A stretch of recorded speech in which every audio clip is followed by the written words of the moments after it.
There's a kind of strength you can't buy or borrow. It's born in the fire, tempered by sacrifice, and carried by those who never stopped serving. Some heroes wear uniforms. Others wear scars. They're veterans, first responders, and Gold Star families.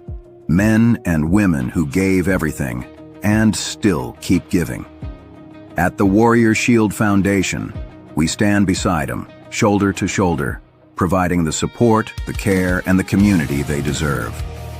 We're a proud non-profit, a 501c3, built to protect those who protect us. We don't just serve our own. We help other non-profits reach their missions too, because together, we make the Shield stronger.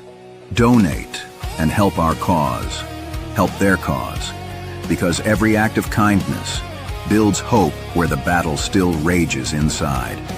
Join the mission. Donate today. Visit warriorshield.org, because heroes deserve a foundation as strong as their sacrifice.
Welcome to the show. I'm your host, Chris Swainhart, and this is GunStuff. GunStuff is dedicated to arming America, one law-abiding citizen at a time. And if that describes you, well, you are in the right place. Our guests today include Scholastic Shooting Sports Foundation. They're making this country great, one young shooter at a time. Seal One and Done. You're going to want to stick around and find out what they do. And that's going to, in fact, they're giving away some product. If you're here watching live, you could be a winner. Also, Sonicore Suppressors. Well, I tell you what, I was looking in my Twitter feed this week and just a few days ago, and Ian Escalante from the Rocky Mountain Gun Owners had this. He was talking about, I couldn't make heads or tails of it. He said that they want to keep records of all people. That sounds like a gun registry to me. They are regulating barrels. I don't know what is going on. Ian, can you help me? Tell us what's going on there, Ian. Yeah, absolutely. How you guys doing today? Well, maybe better than you. You were in the hearing. I heard you got thrown out. Yes. So my apologies. I'm currently in my car, just leaving the Capitol now. And so we had a bill hearing today regarding Senate Bill 43, which it creates a barrel registry. It criminalizes the possession of a barrel with intent to sell. It bans the private sale of gun barrels, and then also says that you cannot, under any circumstances, sell a gun barrel in the state of Colorado unless you are, of course, a federal firearms licensee. In addition to that, it requires, again, sales records of the barrels that are sold. So now for 5 years, federal firearms dealers must now keep a record, a sales record of the barrel and the person who bought the barrel in their sales records for law enforcement to access at any time for any reason in order to comply with this.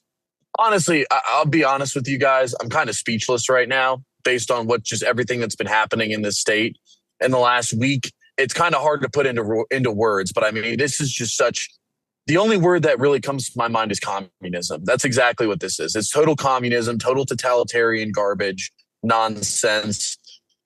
They're trying to regulate every single part of the gun so they can ban every single part of the gun is really what it comes down to.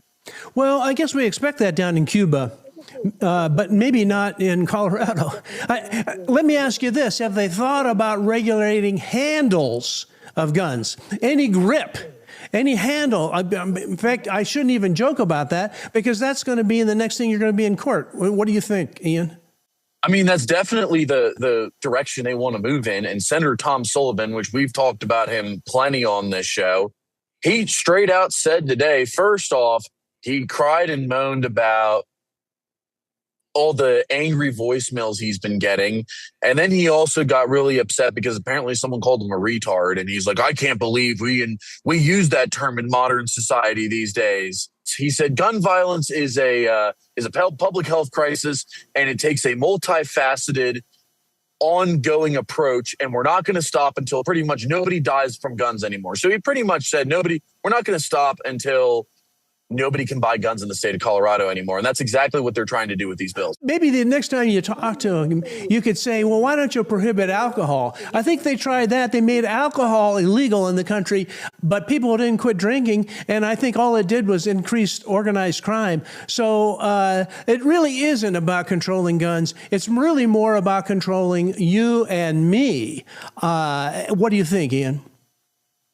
Oh, it absolutely is. And this new nonsense with House Bill 1126, what that's all about is we're calling it the Gun Store Annihilation Act. I was on the phone with Bill Kirk from Washington Gun Law last week, and recently we've been comparing notes on whose state is actually worse for the Second Amendment these days. The fact that we even have to do that is just really sad in so many ways. But he was telling me they tried this last year and they passed it into law. And it's pretty much shut down most of the FFLs in the state of Washington. And now they're going to do it here where you have to have bank level security. If you want to own a gun shop, you have to bar the windows. You have to put cameras behind every register. You need to put cameras on every entry point to the store. You have to give all the data to these cameras. They have to be accessible to law enforcement. And then you have to keep sales records of the make, model, serial number, type of gun, the whole 9 yards of every single firearm you sell. You have to keep them indefinitely. You can never delete them. And you have to be willing to hand them over to law enforcement at any time for any reason. And you have to keep all the personal information about the buyer as well. This is Colorado. This is the United States we're talking about here, isn't it? Is that right? I mean, you got to remind me here what's going on because, I thought all this was going away. We had the big revolution. Trump was reelected and, we all spoke out and hip, hip, hooray. But the anti-gun forces haven't slowed out, is slowed a bit. What do you think, Ian? If anything, they've been emboldened.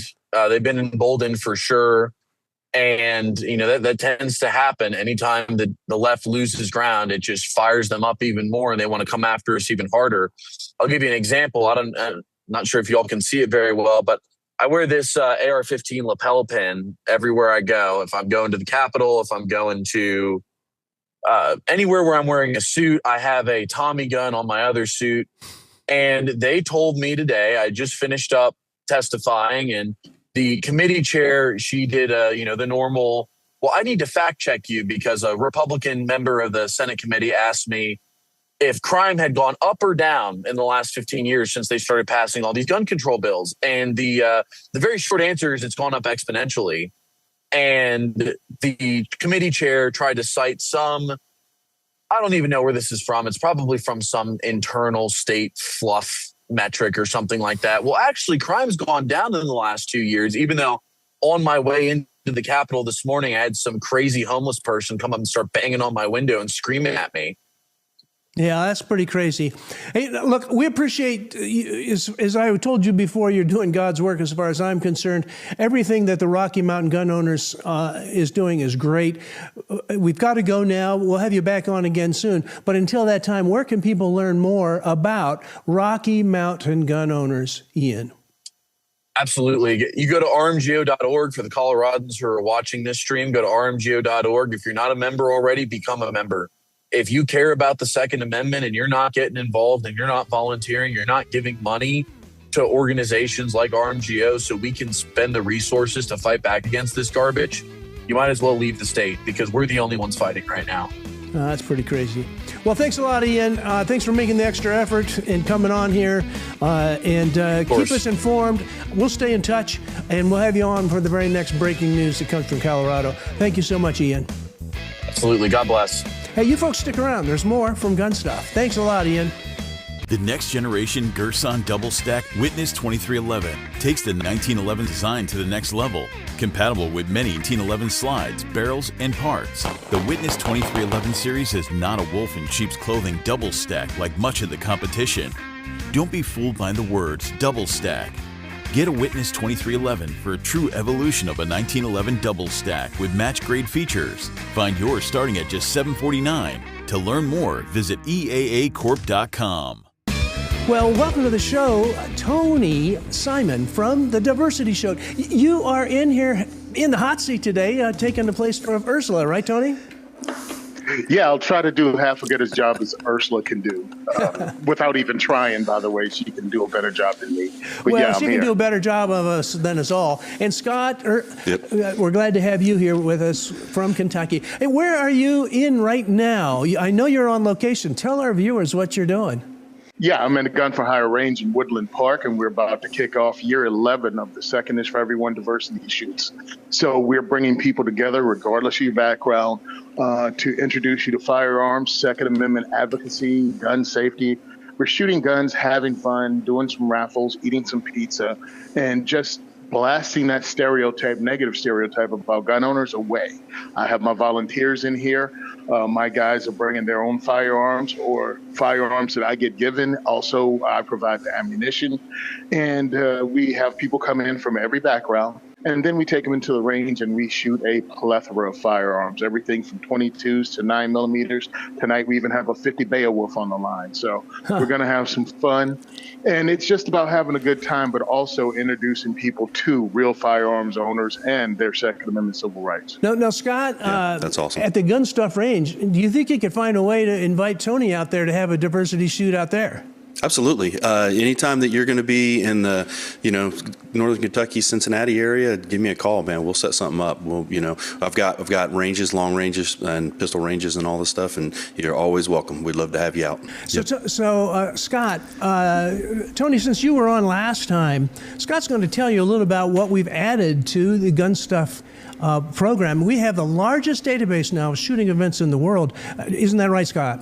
Yeah, and you can go onto GunStuff TV and you can click events on the top bar across that you see there, and that will bring down, that is the largest list of events, of shooting events that you can find in the country, and we keep adding to it. And the thing is it was something that, like, we started looking around and we're like, it just isn't there. Like your event, for your shooting event you're about ready to do, you have that listed on your site, but they're not in a streamlined place. So Chris, with his wizardry, made it up and programmed it, and now we keep adding to this list all the time, and there's just thousands of shooting events. And the amazing thing is that they're everywhere, all over the country. So you can go on there, click on it, click your area, and look up an event and get out and shoot. Go out, and just check it out, and you'll see that all the people that are at these events, just like Tony's, that people are willing. They want people to experience firearms in a positive way, and that's what they're for. So, Tony, this is some social media footage we got from you before. These people are having fun, right? They don't have to have, do they have to have a lot of training before, or can they just walk in? Tell us about it. Just walk in. We have someone in the ports with you, as you see from the video. So yeah, we have a person in the port, and they'll walk you completely through it. They'll be beside you the entire time. So no, you don't need any training. Yes, we do a safety brief before you go out on the range. As you can see, we give you hearing protection, eye protection, and we're there for you because we want you to have a great experience. So we make sure it's safe. And we make sure our guys, there's no Marine Corps drill instructor type guys on the line. Okay, everybody, Scott, you're not allowed. Yeah. The thing is, nobody wants to be stressed out on the range, So I mean, and if you know Tony, he's a good dude. He's gonna keep you jovial. You're gonna be having fun on his range. There's no doubt about it.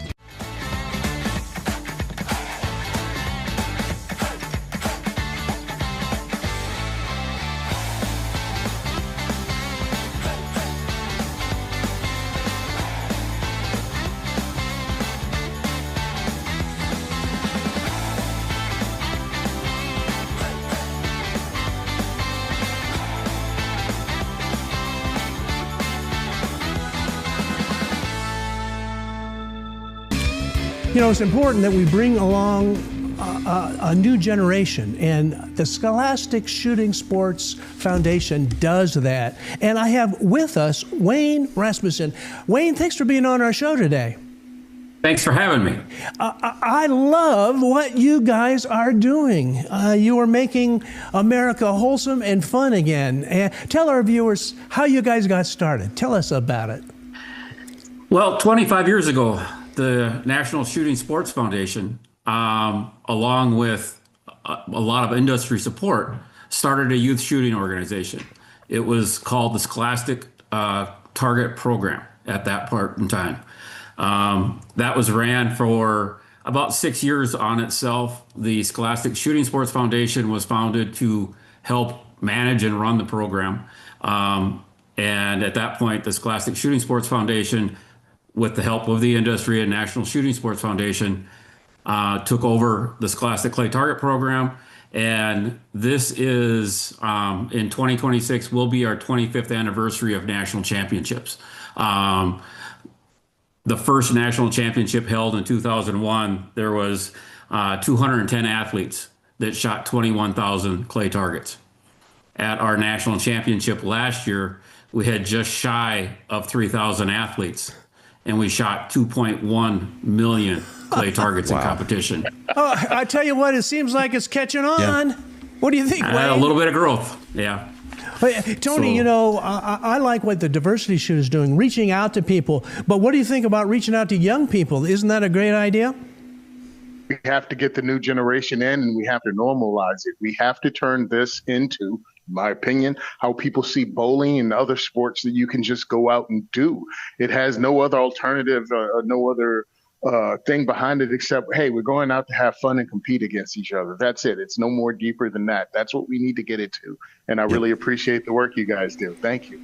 Yeah, it's amazing that you get that many students out, and you guys are out there shooting, and they're doing amazing job, and some of them are just deadly accurate, with that with those clay targets. But the thing is that you go out there, there's no problems, nobody's getting hurt and things like that. Nobody's so that's what needs to be seen. Everybody needs to see that the young people can handle a firearm and they can go out and they can compete. Wayne, you said something about, it's been a few weeks since we talked, something about kids having fun with shotguns. You had a way of saying that. I don't know if that rings a bell. Yeah, sporting clays. I think we were talking about the sporting clays, and everybody talks about golf. Well, sporting clays is nothing more than golf with guns. Golf with guns. You're walking through a course, shooting at different targets all the way around the course. So it's team-based. It's individual-based. You got both competitions going on at the same time. Athletes are shooting with the team, but their scores, we give away individual score or awards as well. So and athletes can compete at any age. I mean, as soon as they're old enough, strong enough to carry a shotgun, shoulder a shotgun, they can start competing. Usually that's in that 3rd to 5th grade age range. And we run all the way through the collegiate level. So we have and athletes are competing against their peers. We're not putting the third or fifth grader against the collegiate athletes. We're giving away awards all the way through, from rookie to intermediate up to junior varsity, varsity, and on to collegiate level. So they are competing on the same course as everybody, but they're competing against their peers and not just thrown into one big mash of people. Well, this looks like a closely guarded secret. I mean, if the rest of the country knew about how much fun you were having, I think it'd be even more popular. Look at these guys. Well, and the one thing I'd like to add as well is that, you know, like once I got out of the military and started, you know, getting into other hobbies, you know, I was playing other sports and stuff like that. But then I found shooting sports, and then that's what I love. That's where I fell in. Now that's all I do. I don't go and play basketball. I don't go and play, you know, this is my sport, you know, and that's what I love about it, you know, is it's different, it's challenging, and there's so many different ways to compete. And since I found it, that's all I do. And you hit the nail on the head. Shooting is multi-generational. What other sport can you have mom and dad and their kids on the line shooting at the same time? I had an instance where I had my dad and my daughters and myself all out on a trap line shooting at the same time. So it's one of those sports that you can do for a lifetime. You're not going to go out and play basketball when you're 65 years old. Well, I'm not going to go out and play basketball when I'm that old, I guarantee you that. But I plan on shooting when I'm that age. I'm looking forward to the day that I take my grandson out on the course. So it's one of those things that you can do for a lifetime, and it's a sport, it's an event, it's a time for a family to get together and do something. So yeah, go over those numbers one more time for the national championship. How many people? We had, for the Scholastic Clay Target Program, we had over 3,000 athletes competing at our last championship. 3, I'm hoping that hits 3,500 or better this year with our 25th anniversary. How many rounds? It was 2.1 million clay targets that we threw in the air and shot in competition. Wow. That's not counting the practice rounds or anything else that were shot during that week. Somebody's got to be making money on those clay targets, but you're shooting them up faster than they can make them, probably. They bring them by the semi-load, I can tell you that much. Is that right? Oh, yeah. I think it was 18, 19 semi-loads of targets they brought in last year. Wow. Now that's awesome, and that's amazing that the kids get a chance to get out there and participate in this. You know, we didn't really have these kind of events when I was a kid, but there were places you could go to shoot, but they were way out in the country. I grew up in the city, inner city, and so we didn't really get a chance. But the thing is your organization, kids can sign up and participate from wherever they're at, right? Correct. We're nationwide. I mean, we've got teams in 48 states at this point in time. Don't have one out in Hawaii right now. And I think it's Rhode Island that we don't have one in right now. But we've got teams all the way across the country. And if an athlete wants to join a team and there's not a team in their area that they can join, we can help them build a team. We can help them get a team started. We say that the only thing you really need to get involved in the program, you need a coach, you need an athlete, and you need a range. And if you got a mom or a dad that has a son or a daughter that wants to compete, you've got 2 of the 3 right there. Yeah. And finding a range to compete at, there's ranges all over the country. So we can help you find a range as well. We'd like to offer the GunStuff range to, you know, if you have someone in the northern Kentucky or Cincinnati area that needs a range, they're welcome to use ours. I greatly appreciate that, and I'll leave that. I'll get that to our programs managers as well. We should talk next week about sending an email out for you and to see if we can, get some more chapters rolling. It makes sense to me. It's very important that we promote this type of work because people don't know. I've spoken to people often about the fact that you need to get kids in. And when I'm speaking, especially to people in the urban environment, they go, well, what do you mean? I'm like, there's opportunities out there you don't know about that you can get your kid involved in something that can get them a scholarship, that can get them into a college based on the shooting teams that come from this. This hand-eye coordination. You don't need to have a kid that's great or big or strong. They just have to be able to swing that shotgun and blast the clay out of the air. And this opportunity is being left on the table for a lot of kids that don't even know about it because you have this bias that was put in by the media, mainstream media, as you thinking all guns are bad. I'm like, man, break some clays, get out there, make some friends, go to a good school, and have opportunities you never even knew about through the evil gun. But it's an over-under. So please, guys, promote this even when you see it out there, and repost their stuff and follow them on social media. Because this needs to get out to the masses so it can be promoted and can normalize firearms ownership and use by kids. That's exactly right. Well put there, Tony. Wayne, we're here at the very end. We got about 10 seconds left. Tell people where they can learn more about your foundation. You can learn more about the Scholastic Clay Target Program by going to mysctp.com. There's links on there to find teams. There's links on there on how to get set up. And if you have any questions, my contact information is on there as well. You can reach out to me directly if you need to. Hey, Wayne, thanks so much. Appreciate all the good work you're doing. And we'll have you back. We can have you back every week as far as I'm concerned. Thank you so much. You folks stick around. There's more to come. But the one thing I can tell you about my family, it's bred into us. We're not quitters.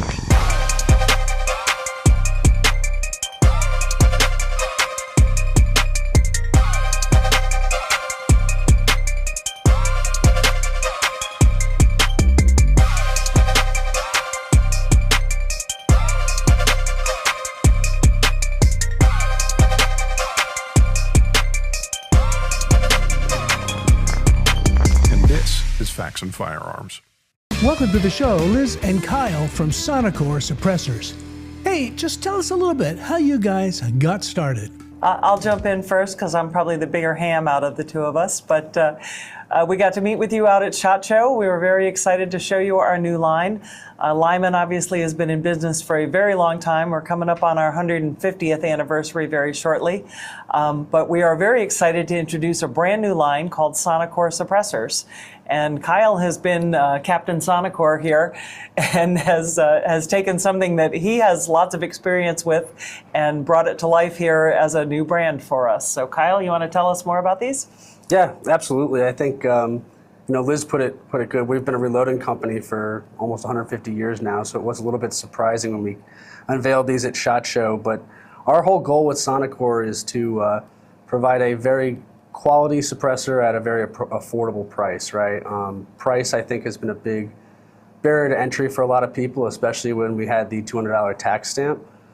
So getting people to shoot suppressed by providing them with a suppressor that's under $300 is really kind of the goal here. So. And 150 years, Scott. Do you know any other brands that have been around 150 years? Man, there's not many, that's for sure. But the great thing is that with the change in the suppressor laws, now people can actually, and especially with this line, people can actually afford to buy a suppressor and protect their hearing. I mean, I already have a lot of hearing damage from the military, law enforcement, and shooting guns for an entire career. I already have all the hearing loss.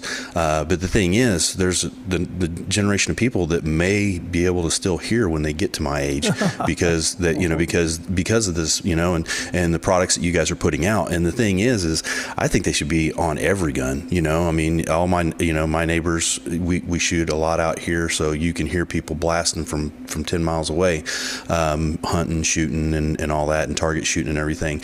But the big thing is I like to have suppressors when I'm out hunting because it doesn't disturb the game as much. It doesn't make as much noise. I don't scare every deer in a 2-mile radius when I harvest a deer during deer season. So that's another part of it. But the thing is, I just love the fact that the laws have changed and you guys are getting in on this and you guys are making a quality product and it's at an amazing price. So that was one of our goals with this line, was really to make this affordable, because there's a lot of people out there that, you know, if you've got a $2,000 or a $3,000 gun and you're putting a $1,200 suppressor on it, well, you know, maybe that makes some sense. But if you're buying a suppressor that costs more than the gun you want to put it on, it just seems a little maybe overkill. Yep. But so we wanted to offer this line for people that, you know, would like to shoot suppressed and save their hearing, and it also helps with the recoil as well, and offer that at a price that isn't out of everybody's range. Tony, I was going to ask, since you work with a lot of new shooters, having a suppressor really helps calm them down. What do you think, Tony? It would be great if they were illegal in New Jersey, but we're suing over that, so that's coming, baby. It is great to take the intimidation level out, because one of the things that people conflate with kickback, as they call it, is just the sound. And if you can mitigate that, if you take that away, it's less intimidating, it makes it more fun for them to shoot. It is a great way, especially because you removed that price barrier and made it affordable. It's a great way to introduce your friends and family to firearms without them thinking, oh my God, it's so loud, or I feel a concussion. All that is gone with a suppressor.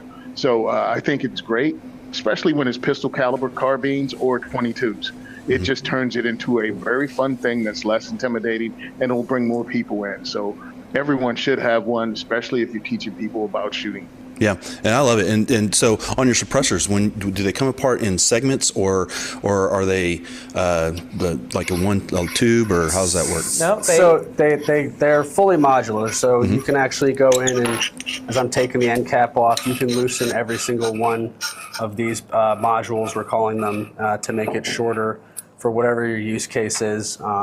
So that's across the entire line. We have basically 4 families. We have the Scarv, which is the 22, the Wrecker, which are the heavier knurled ones for your centerfire rifle stuff. That's more of like your semi-automatic stuff. Paradox is more for like your hunting crowd. It's a little bit more of a lightweight suppressor. And then also we have the Valor 9, which is going to be our 9mm pistol suppressor as well. Well, this shows us a cutaway here. Let's take a look at that. Yes. Yeah. Yeah, that's a cutaway of the Scarv 22. And the construction of these, and kind of why we're able to keep the price so low, is a combination of aluminum and stainless steel. So the 22 itself is just a fully aluminum suppressor, retails at $199. Some of the larger centerfire rifle suppressors, these modules that I was talking about, have stainless steel baffle inserts pressed into them. So we have stainless steel in areas where you'd see a lot of erosion typically, as well as the attachment points for the gun. But you still have a really lightweight suppressor because of the aluminum used. It's all anodized. So that's one of the things I thought was really interesting, is that you guys press that center stainless steel portion down in the cone, and that's the part that really takes the most abuse on a suppressor. And if it gets baffle strike or something like that, that could do some damage and stuff as well. But the thing is that's going to keep that from eroding, right? Correct. Yeah. I mean, that's the whole theory on the stainless steel. Is obviously in the U.S. people have been using stainless steel for the entire construction of suppressors for years, because they were trying to build them to last a lifetime with all the NFA process and $200. But this is actually more of a European design. It's actually a company in Denmark that we're close with. We're kind of bringing 3 of the 4 families, the Wrecker, the Paradox, and the Valor 9, were designed in Europe and brought over here. The Scarv was our own design. Nice.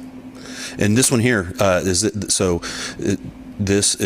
slimmer on the end so that it can thread down inside of like a handguard or something like that, or is that Yep. Correct. So we did taper it down a little bit. The over barrel Wreckers will fit a barrel with an outside diameter of .754. So most of your common AR barrels, it'll work for that. It's especially nice for like 300 blackout, where you're tucking the suppressor under the handguard, as you can see kind of in that photo right there that you guys are putting up on the screen. Yeah, that's nice. And these are available in both a direct thread, where it threads right onto the end of the barrel, and an over barrel model where it's still direct thread, but it's up inside the suppressor, so it gives you a little less added length to the end of the barrel. So you guys really nailed two of the most important things about firearm sales and firearms accessories. You made it affordable and it looks cool. Way to do it. Thank you. Yeah, the knurling was a little bit of a point of contention at first internally, but I was glad we stuck with it because we think it looks pretty cool. The one in the shot right there is the Wrecker, and that's got the really heavy knurling on it to make it the more tactical effect to it. Yeah, and the good thing is that when you're screwing it on, when you get those things on, sometimes they don't really seize on or anything like that, but they get a little hard to get off. So you got that knurling. It's going to make it real easy to get it off.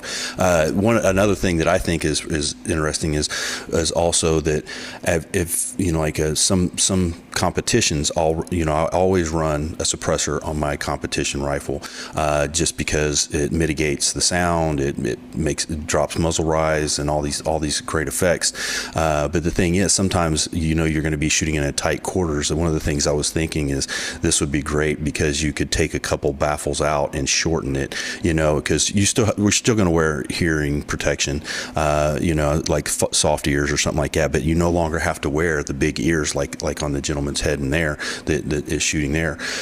You can just have little foam earplugs, and so that's one less piece of gear that I lose or can break in a competition.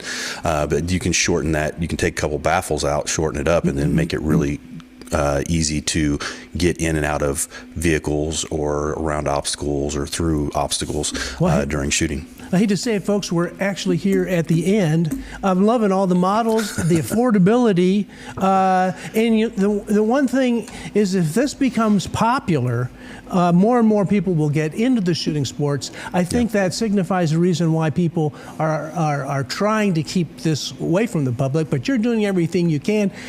Before you go, Liz, tell us if people come to the marketplace, have they purchased these this month for you? And then the other question is, where can they go to learn more? Well, you can go to learn more at SonicoreSuppressors.com, or you can go to our Lyman websites, lymanproducts.com, and Sonicore is linked from there as well. But yes, based on our response through and since SHOT Show, people are liking this idea very, very much. We're scrambling here to get things produced so that we can get them out to all the people that have ordered them already. So. Yeah, I think rest assured, people will be able to find them either online or at their local gun dealer based on the orders we have so far. And my theory is, why not buy it from a 150-year-old company rather than someone that just started 2 months ago? That's just me talking. Maybe I don't know, but I think that makes some good sense. Hey, you folks stick around. There's more to come from GunStuff.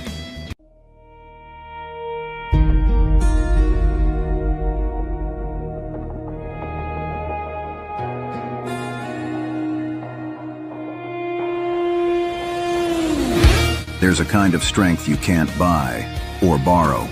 It's born in the fire, tempered by sacrifice, and carried by those who never stopped serving. Some heroes wear uniforms. Others wear scars. They're veterans, first responders, and Gold Star families. Men and women who gave everything and still keep giving. At the Warrior Shield Foundation, we stand beside them, shoulder to shoulder, providing the support, the care, and the community they deserve. We're a proud non-profit, a 501c3, built to protect those who protect us. We don't just serve our own. We help other non-profits reach their missions too, because together, we make the Shield stronger. Donate and help our cause, help their cause, because every act of kindness builds hope where the battle still rages inside. Join the mission. Donate today. Visit warriorshield.org. Because heroes deserve a foundation as strong as their sacrifice.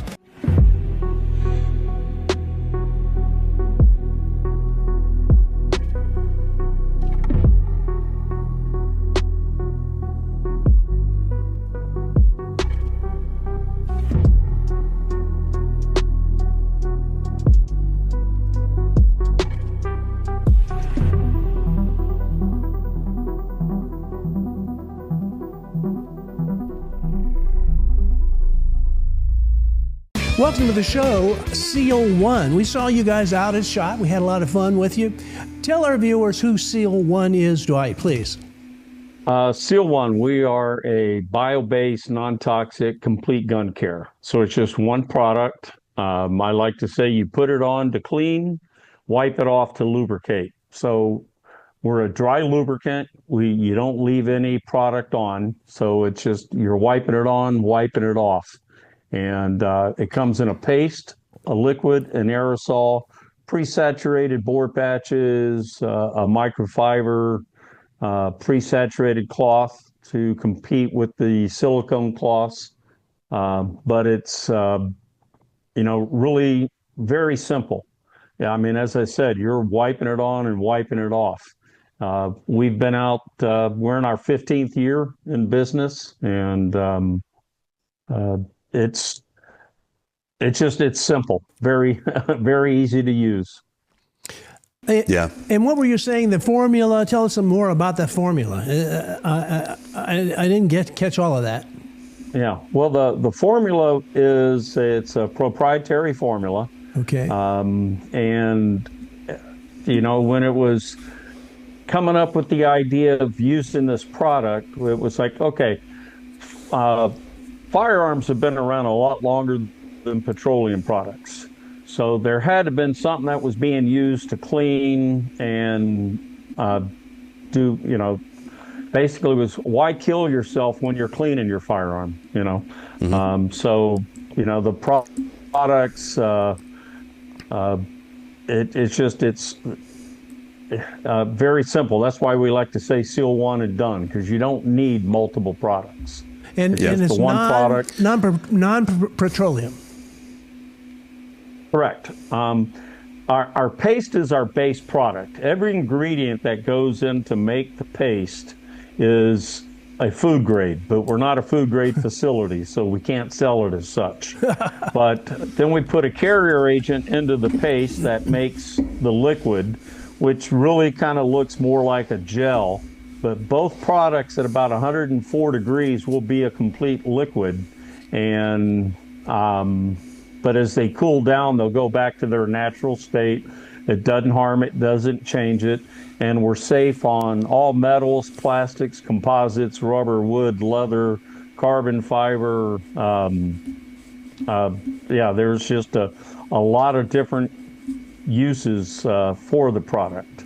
One of the interesting things that I seen at your booth when we were at the show is you guys had a firearm that was submerged in a fish tank, and yeah, your sig fish, and so I'm like, we go walking by, we're checking it out, and there's this sig in the bottom of this fish tank, and I'm like, okay, so we started talking, and the thing is come to find out that thing like lives there, right? I mean, you put it in every show, it goes into the tank, and then you pull it out, you clean it, and then the next show it goes right back in the tank, and that thing lives in the water, and there's no rust on this firearm, and that's because of his product. And that was the amazing thing, because when I was in the military, we every time you went into the ocean, every time you went to the swim tank or whatever, you have to go and you have to do a ton of weapons maintenance as soon as you got out, because everything's going to rust, and not just that, but I mean that this product can also help, with your duty gear, your snaps, and the metal parts on your zippers and stuff like that you may have, that you can apply it on there as well. Not just on a firearm, but it can go on anything that is going to be out in the weather. Is the main thing I seen about it.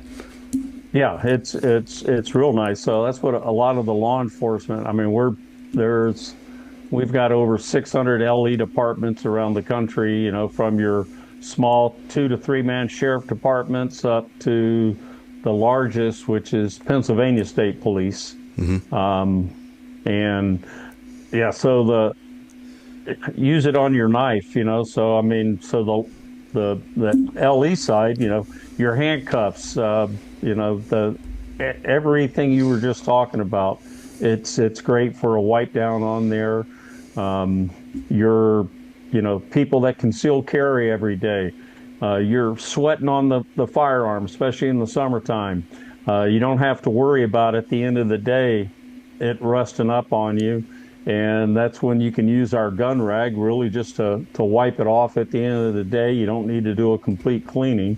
But since there's no product being left behind, you're not going to stain your clothes. It's not going to attract lint, the dust bunnies, and so you're not going to get whatever. that gummed up stuff in your trigger and your hammer and stuff, all those little nooks and crannies that can be, can get gummed up.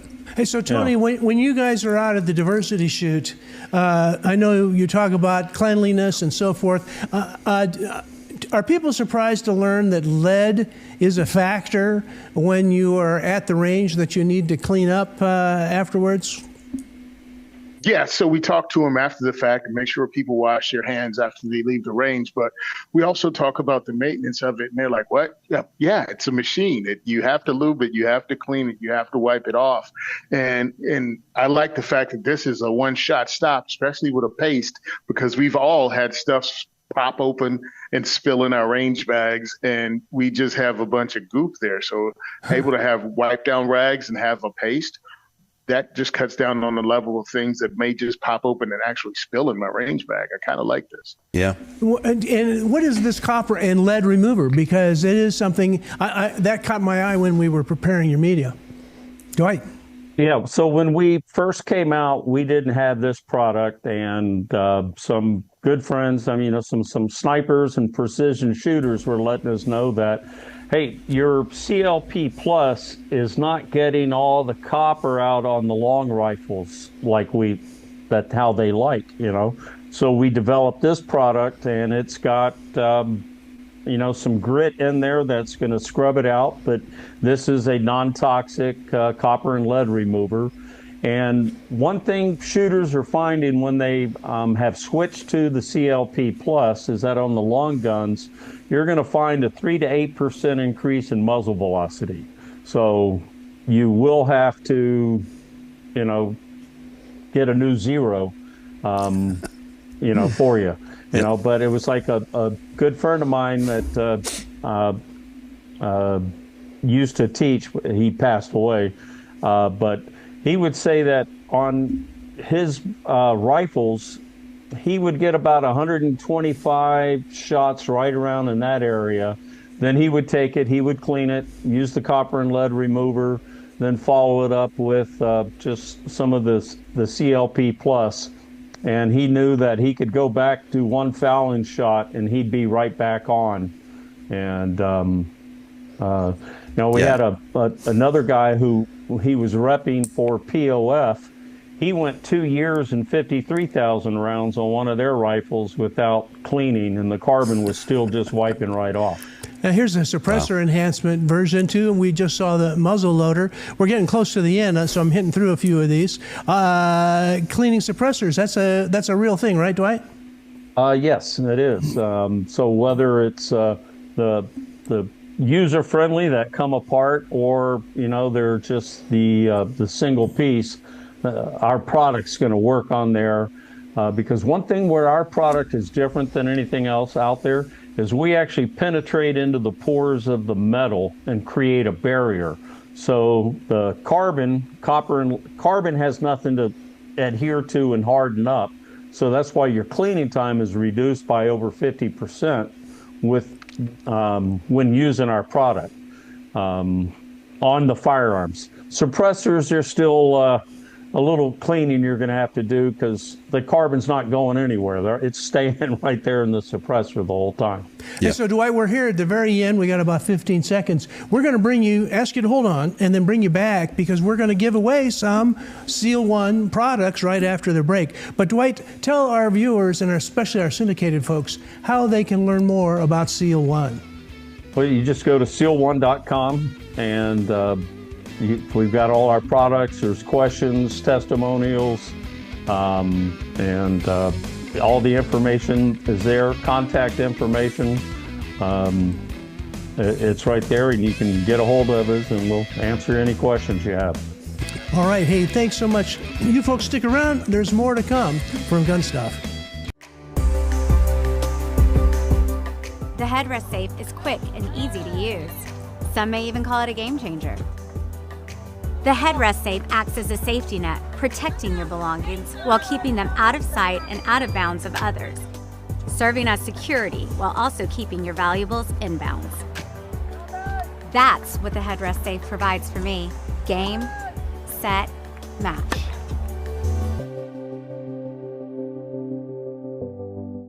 Thanks for watching. Next week, we've got another great show lined up with you when we are joined by Dry Fire Mag, Laser Ammo, and also Sheriff Richard Mack. But until that time, get your stuff from GunStuff.